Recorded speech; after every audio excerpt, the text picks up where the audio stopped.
Greetings and welcome to a special edition of Harmonics. I'm Gregory Correa and today's guest is Michael Duncan. Michael, welcome. Thank you. Thank you for having me. Michael, you represent Native Dads Network. Tell me about that. What is the interest in that and why is it so important to you? Well, Native Dads Network is a grassroots organization that was created about 3.5 years ago. It was really about a vision that I had. Actually, it stemmed from some of my own issues and my own problems in life. That I was going through the system and realized there was no programs for men. Mm-hmm. And while doing that, I realized that if we use culture mixed together with some sobriety, things we could help men throughout California, and that's what's happening now. So we have a bunch of groups that goes on through California right now. Sacramento being the prime location where it's at. We have had over about 300 men show up to our group in the last 3.5 years or so, and we have big success with those groups. When you say these men gather for this event, are you talking about all kinds of different tribes, men that represent different tribes in California? Yes, well, Sacramento is an urban area, so that's Miwok country. Mm-hmm. But we have, like I said, we have men. They're from Apache land. We have Wailaki brothers. We have people from Pit River. We have people from Navajo brothers. Cheyenne, so forth and so forth of each tribe from all over the country that live in Sacramento. Everybody's welcome in our groups. Amazing. So when that gathering is happening, you're talking about what to inspire these men? What is your message? Well, right now we're using a curriculum. It's called Fatherhood is Sacred, and the founder, Al Pulley, he's out of Arizona, and we use that curriculum in our groups weekly. And some of the teachings are really, they're nothing that Al Pulley invented or no particular person. These are cultural teachings to teach our men how to become better fathers.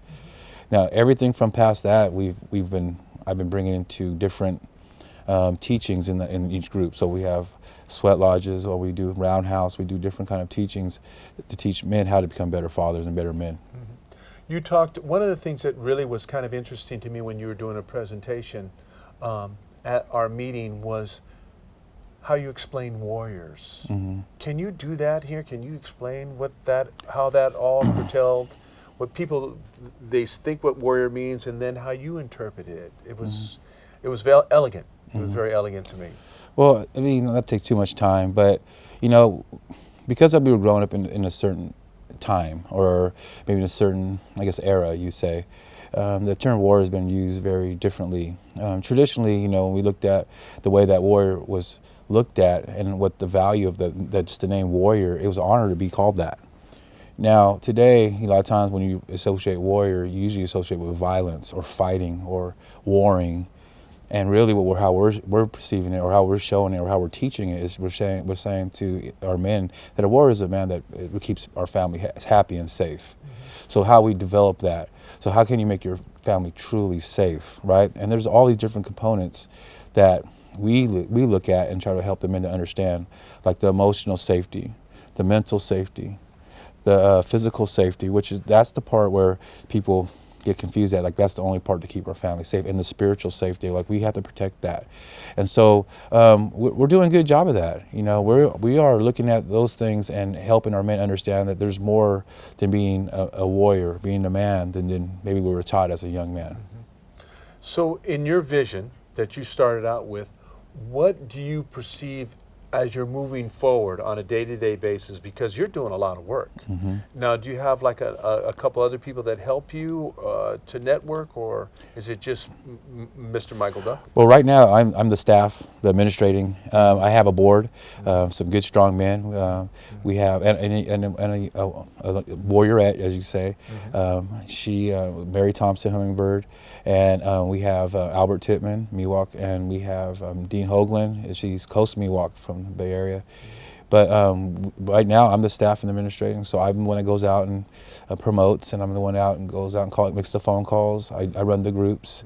Mm-hmm. I've been doing this for a little bit. So these guys that I developed these groups with, they come a long way. Have one of our men, Eddie Navarro.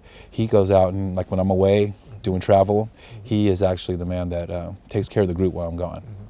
So You said that you meet every Thursday. Is it every Thursday or just periodically? Well, no, it's every Thursday. It's every Thursday. We have about we have about 18 to 20 men and women now attend our groups. And it's very powerful to see each individual show up, every week.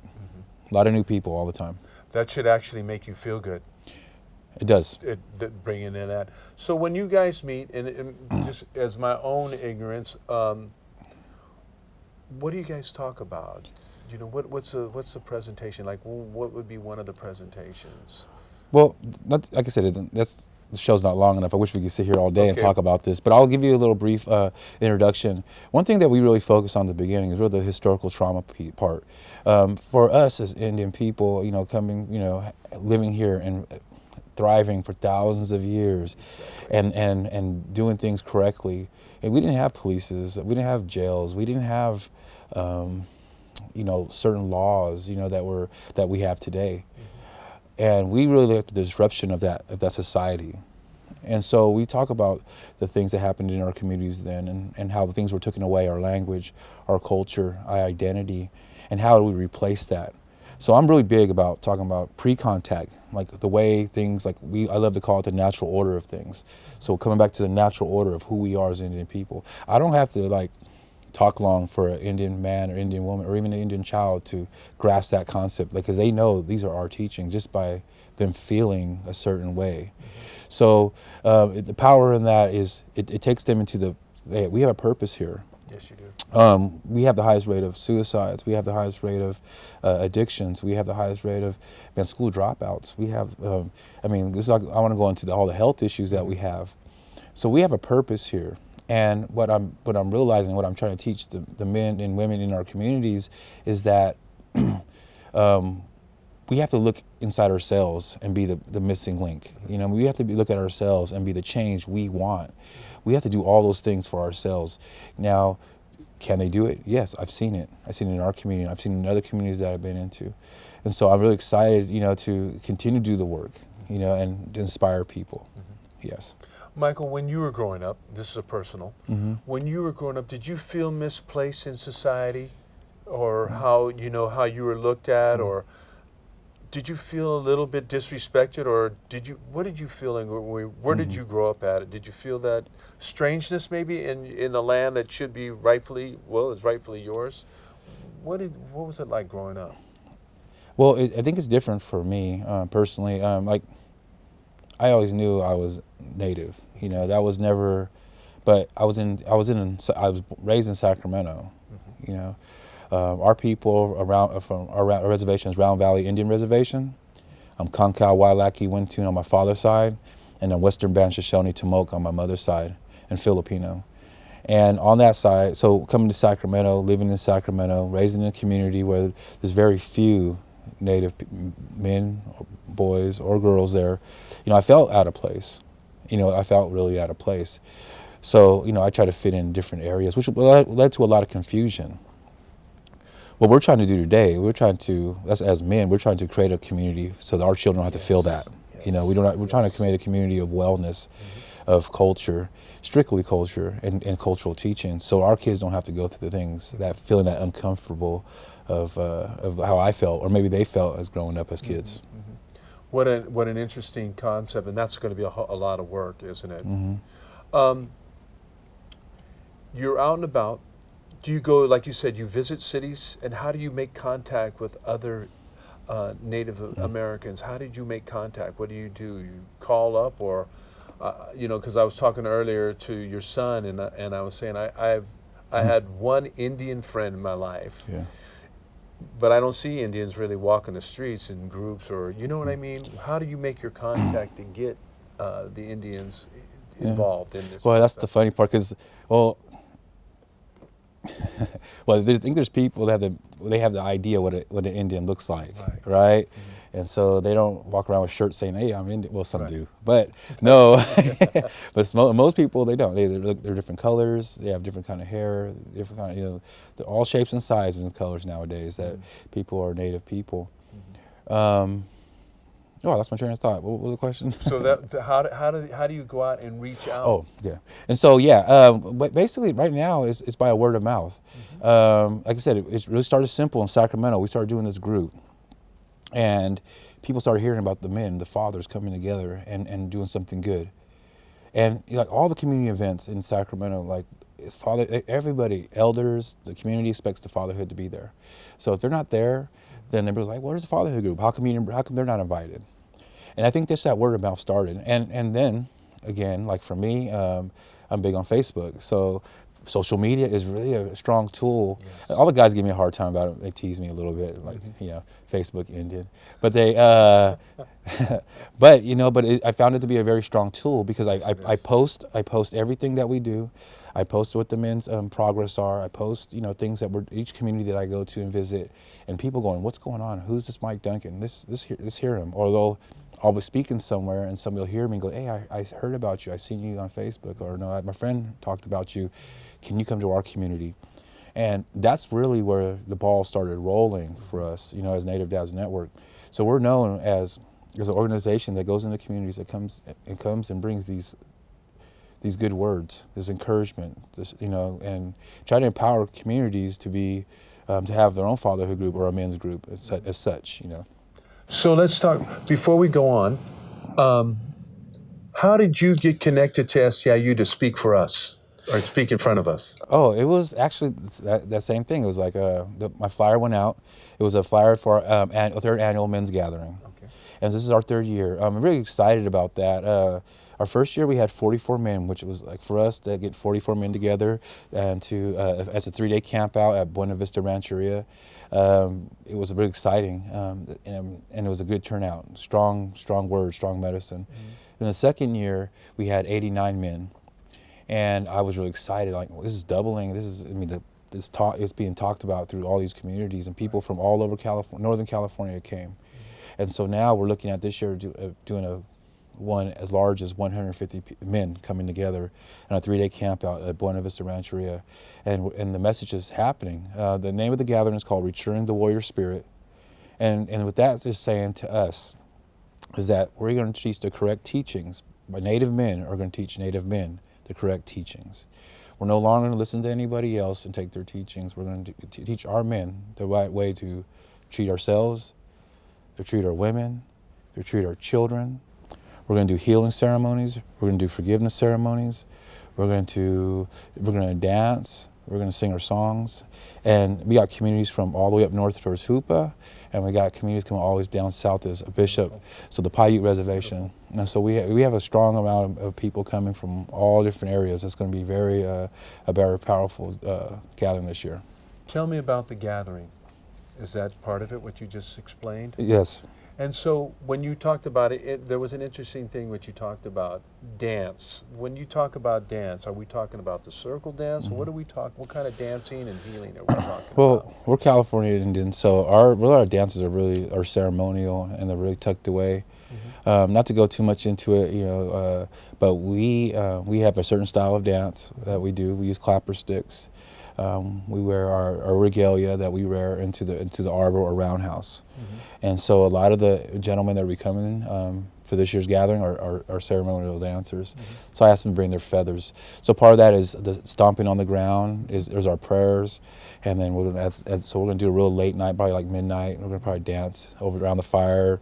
Mm-hmm. Send those prayers to the Creator, mm-hmm. and hopefully bless every man that's there to give them strength to continue the work that they're doing, that walk they're walking. Tell me about, what's the significance of Roundhouse? What is that? What is Roundhouse? When you mentioned it a few times. So what is that? It's just a place where we will pray. Mm-hmm. They call them earth houses, where they're kind of buried into the ground, and it looks like it's a circular shape with the fire hole on top, and then we dance our ceremonies in there. And so there's some that are above the ground, mm-hmm. but a lot of times they're tucked away because of there's a certain time in this country's history that they didn't allow indigenous people to practice their ceremonies here. So we still practice that here in California. I'm glad. Yeah. I'm totally glad. You talked about healing. Now, what is that, Curtail? Is that with smoke? What is that? Well, part of it is that you're really trying to understand what we're healing from. Like for a lot of communities, when you go, and this is for probably any race, it doesn't really matter what race, but for Indian people, we're looking at maybe we're abusers, maybe we're alcoholics, maybe we were incarcerated, maybe we want to commit suicide. I mean, all these different things that maybe we carry with shame or guilt, we carry this stuff. And so part of what the healing is kind of cleaning up. Tell them to let it go. This is who you are today. And a specific ceremony that goes along with that. We bring certain individuals from other communities that come in and perform those ceremonies. Forgiveness. You mentioned forgiveness. Is that also in prayer form, or does the person have to be a Catholic, a lapsed Catholic sometimes? But is the person actually asking for forgiveness, or do you guys go around the person or the dad? How does that kind of work? I don't know. What would you guys do? Well, part of it is understanding. For us, we're not here to blame anybody. We're not here to attack anything or anybody, any government or any specific group. So forgiveness is like I like how Don Coy has talked about. He says forgiving the unforgivable. So like unless you know what you don't know, then you're kind of caught up in this limbo. Like something's wrong, but you don't know what it is. So when we do these workshops, we do these healing circles, and we explain like what are the things that are going wrong in our communities. Then we're able to heal from it. Forgive. Maybe we're the perpetrators. Maybe we've hurt our family. Maybe abandoned our family. Maybe we want our kids back in life. How do we ask forgiveness for that? Or maybe we've been abused as a young child, and how do we forgive the people that abused us? Hurt people. So we teach all that in 3 days. So it's really not like it ends at 5, and the healing goes on for 3 days. So as we do sweat lodge there. We hold sweat lodge also. We hold about 4 sweat lodges there. What's a sweat lodge? A sweat lodge is a ceremony that really comes from the plains, like the Lakotas. They have but California has adapted it to one of their ceremonies. So we do it a little different here in California. But it's where we bring hot stones in, lava rocks usually, and they'll light them up, and they'll be really glowing red hot, and they'll pour water on them and create the steam. And it's part of cleansing, just clean. Excellent. Yeah. Excellent. I noticed something that you talk with a lot with your hands. Is there something when you talk stories to explain stories of Indian lore? Is there something that you do with that? I just noticed how you did that. You did a few little things. When you talk with your hands. Is there storylines on that, or that's just your way of talking? Yeah, I got a lot of different things I do. There you go. Okay. So in your world, you're slowly, and not really, you're really making some headways, but this is a big task. How many actual tribes are in California? We have right now, how I understand, is 115 tribes in California, the most in any other state in the United States.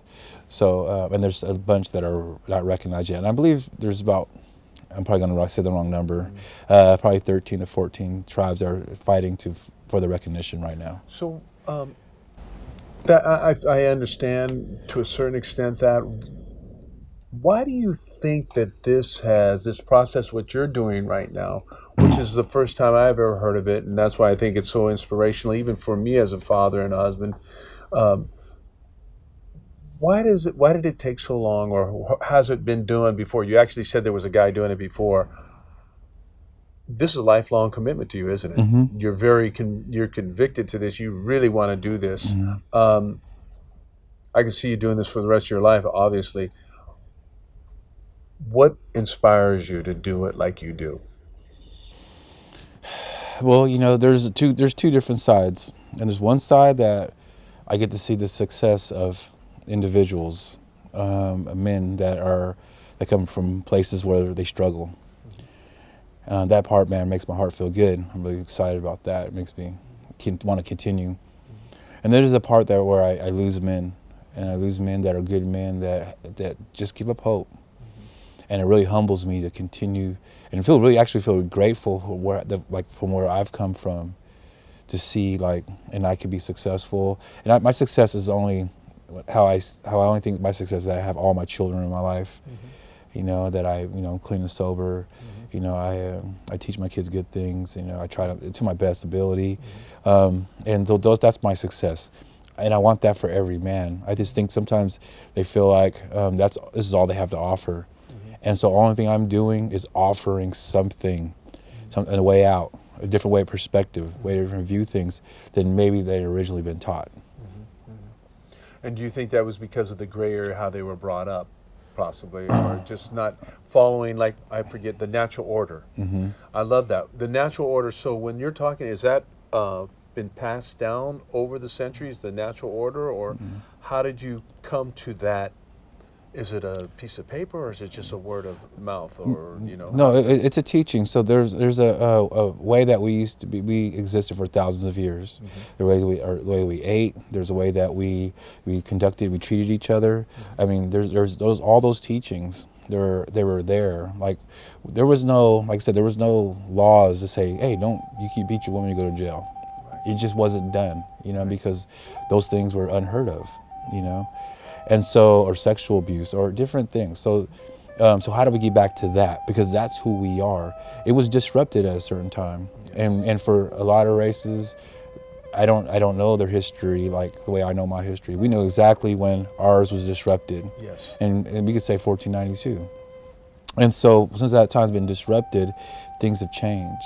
And so one beautiful thing is that our resiliency is that, you know, we're still here. Yes. We still have opportunity. And so this is the things that we're just trying to promote, and we're trying to promote wellness in a good way, spiritually, and we're trying to do it culturally, and we're trying to do it positively, and try to teach our young ones. You know, we're just setting the groundwork for the next generation. For the next generation. That's all we're doing. And so this coming Thursday, you'll be meeting where? At the Sacramento Native American Health Center, and it's 2020 J Street in Sacramento, California, and it's from 6 o'clock to 7:30. And so it's ongoing. That's your main place. Yes. Wow, that's really wonderful, Michael. I'd like to invite you back again. Yes.